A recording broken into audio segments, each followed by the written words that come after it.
Once again, good morning.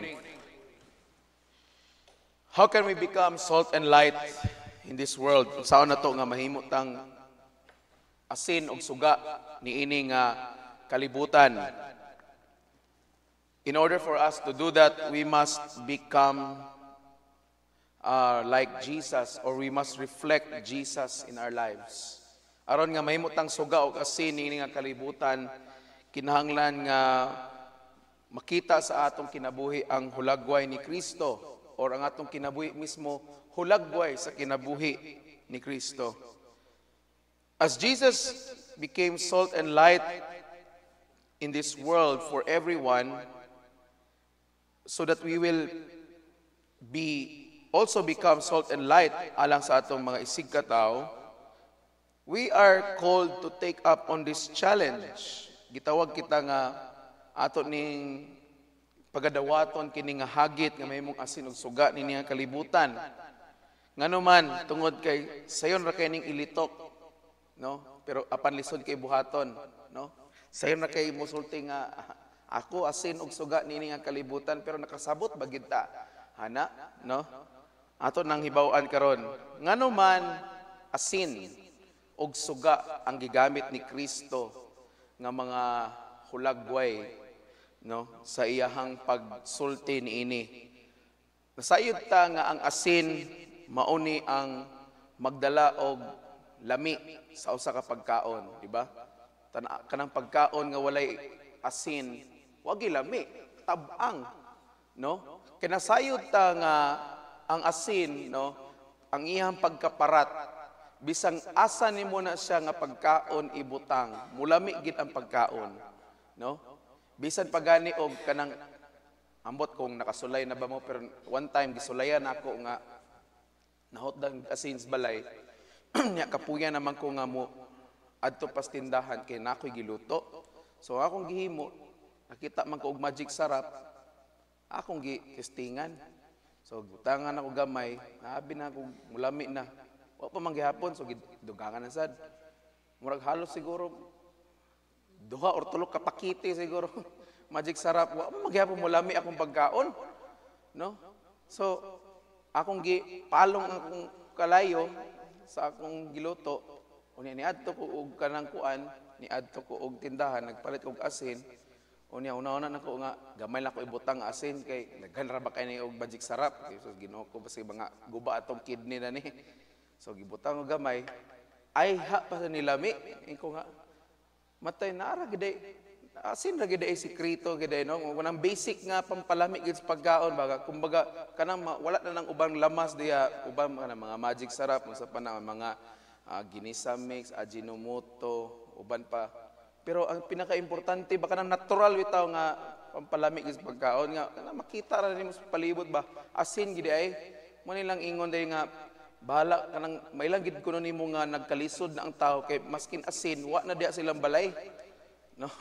Tinuod gid kay ngano kanang ingana gid kay importante ang asin sa usa ka panimalay labi na sa kusina. So again, no, ang asin maghatag og lami sa usa ka pagkaon. So kita pud di ay gihulagway ni Kristo nga kitang mga Kristohanon sama di ay ta sa asin. Maghatag data og lami sa kinabuhi sa uban. Ambot pasabot ba nga maghatag ta og kanang gitawag nga kanang flavor nga ang ilang kinabuhi mapanindot, no? Mauna nga gitawag ta ni Kristo nga ang atong kinabuhi usab di ay mahimo nga panalangin ngadto sa uban. Our life is called to be a blessing ngadto sa uban. Okay? Kay ang asin panalangin man siya para sa ato niini nga kalibutan. Kay again, kung walay asin, di man maglami atong pagkaon. Mangaon tatanan og tab-ang, no? Gawas lang kanang kung gidialysis ka na, ayon gid pagkaon sa asin kay bawal naman na sa imo, no? Pero even gani nga mga tao nga gibawalan ng asin, pwede pa man gani mo kaon sa gamay lang kid kay nga asin. Kay aron lang gid nga maglami ang pagkaon ba, no? So kita pod dapat ang atong kinabuhi, ang atong impluwensya ngadto sa uban dapat sama sa asin, no? Nga maghatag ta og lami sa ilang kinabuhi. Okay?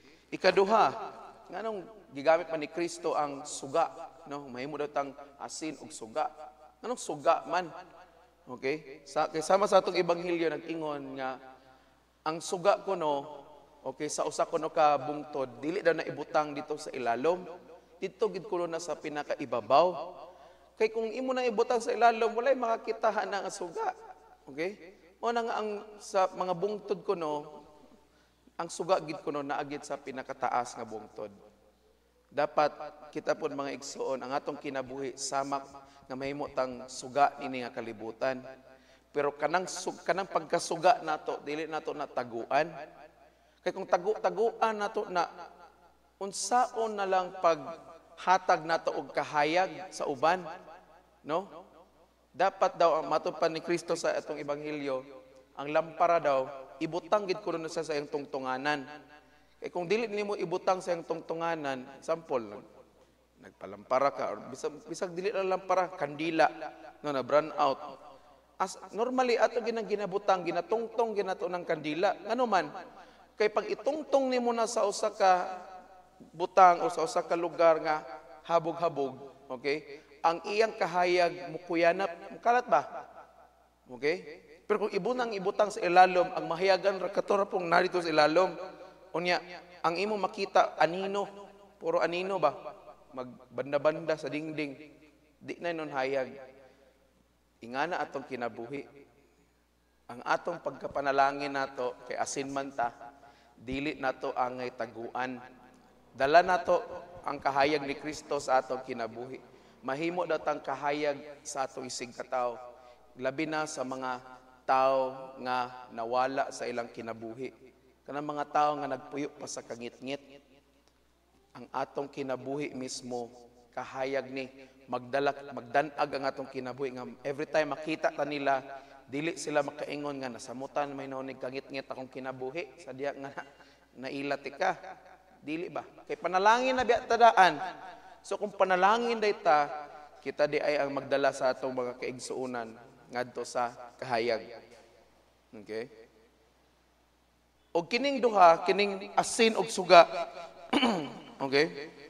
Kinahanglan nga ma-preserve nato ni tungod kay mauni ang dako nga challenge nato isip usa ka Kristohanon nga mahimo tang buhi nga asin ug suga sa atong kalibutan karon.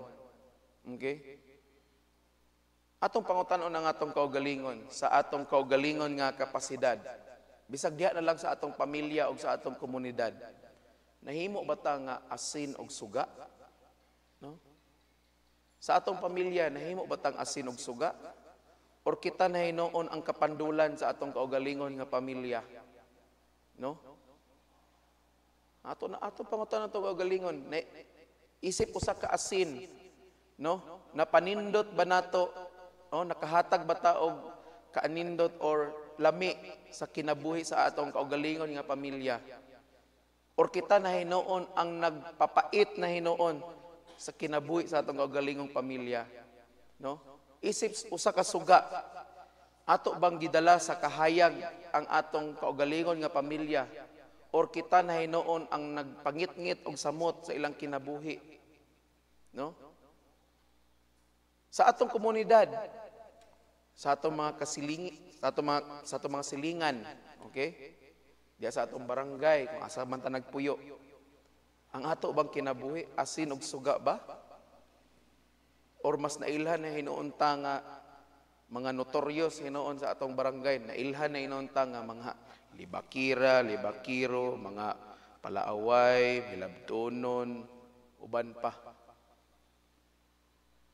That's the challenge. Dili ni tiyaw ning atong ebanghelyo karon nga gisulti ni Kristo nga kamo ang asin ug suga ni kalibutan. Sayon na kay nilitukon. Ay, namang dasig ta. Ikaw dapat ay imong kinabuhi. Pangutan na sa imong kaugalingon. Ni hulagway ba na pod sa imo sa aton tanan. No? Siyempre, tungod sa atong pagagarbuso, maingon kita nga, Father. So, siyempre, ako nagod ni.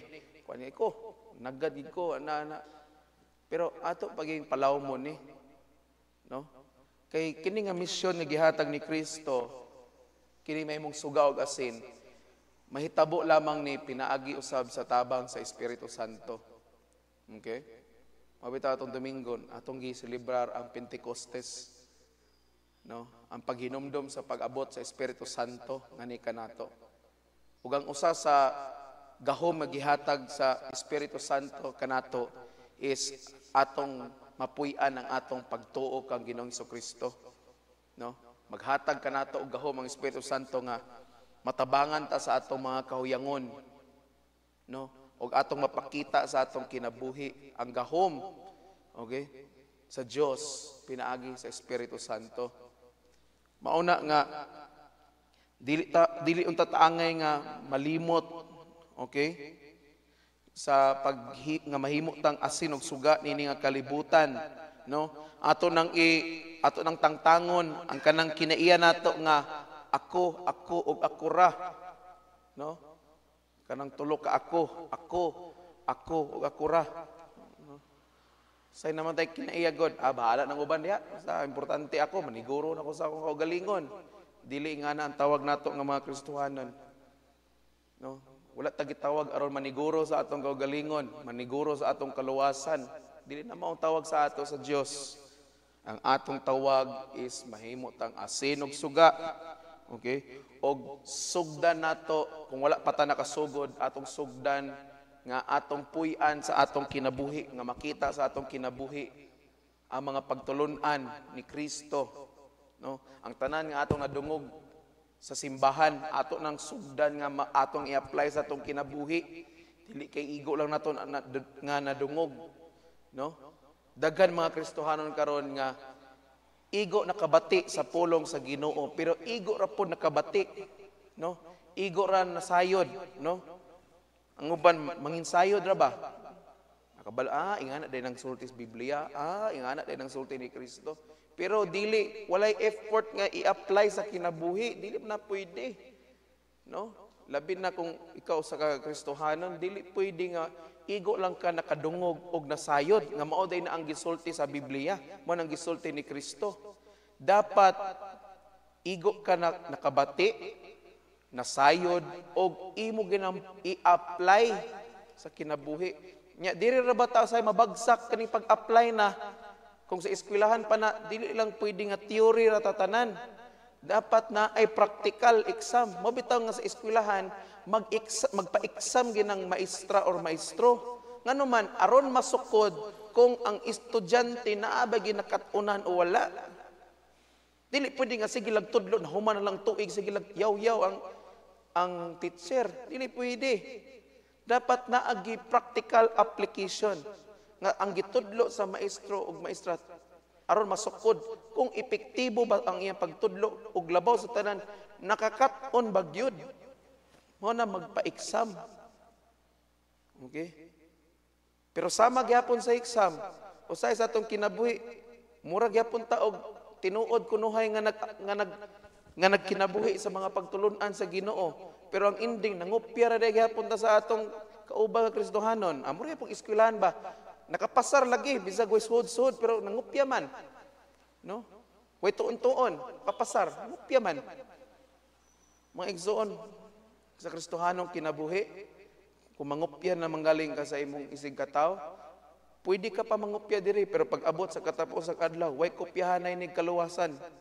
No? Di ka pwede mga kopya sa imong kauban nga, ay, adto ka langit, gipakopya ko, be. No? May awat utak ko sa imo, dili. Kay ang tinuod nga score nimo diri sa kalibutan may baw-an ginimo dito sa katapusan nga paghukom ni Kristo. Kung bagi ka paingon, langit bagi kag impierno. Kay dito way daya, no? Ang maghuhukom na mismo nakabalo, no?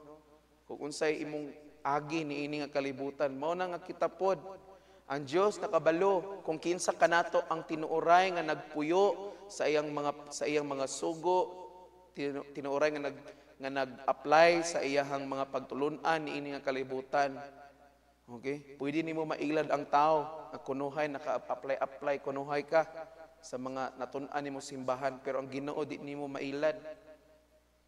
Mo na ang akong hagit sa atong tanan, no?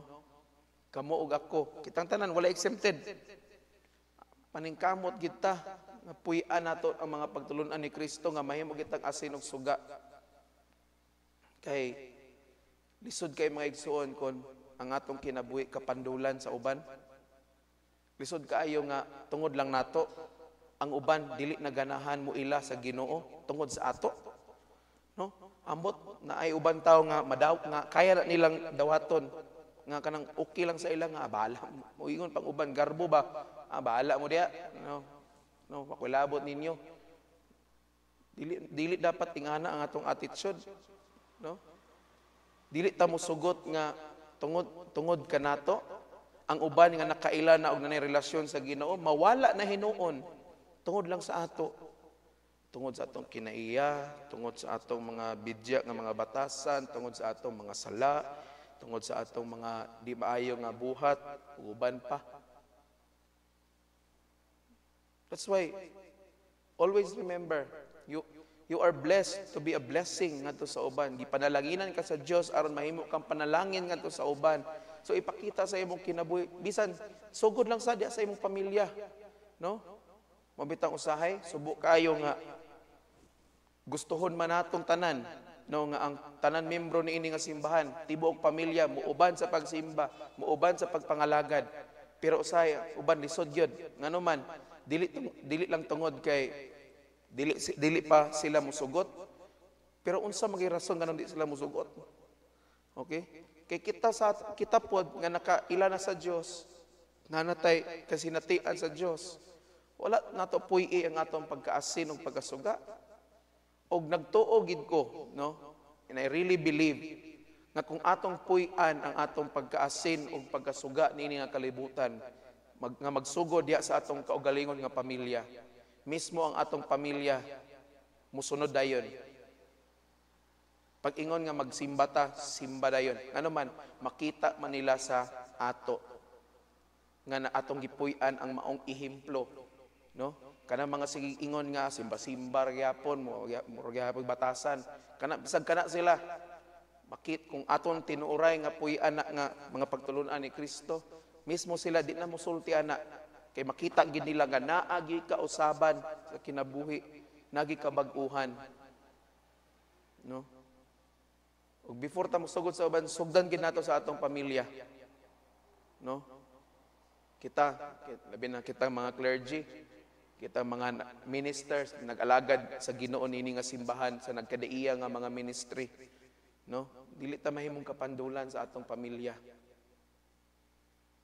okay nga ang imong asawa or imong bana or imong mga anak di nimo makita sa simbahan kay di ay tungod ra pod sa imo no or niundang sa pag-alagad o pagsimba sa Ginoo tungod sa imo kay ang imong gipakita dili man asin og suga kundi suga o kuan siguro kanang tuba siguro tuba og kuan tuba og pusporo dili na suga og asin tuba kay aslom man no suka imbis nga maghatag taglami sa uban naggipa aslom na hinuon nato ang ilang kinabuhi nga nagkulis maot lang dagway pusporo kay di man kalahutay ang pusporo nga musiga pila ka oras ay manglampara kay mo lahutay man mao na mga igsoon let us become a blessing sa atong palibot and it will start sa atong tagsa-tagsa ka mga pamilya palihog manindog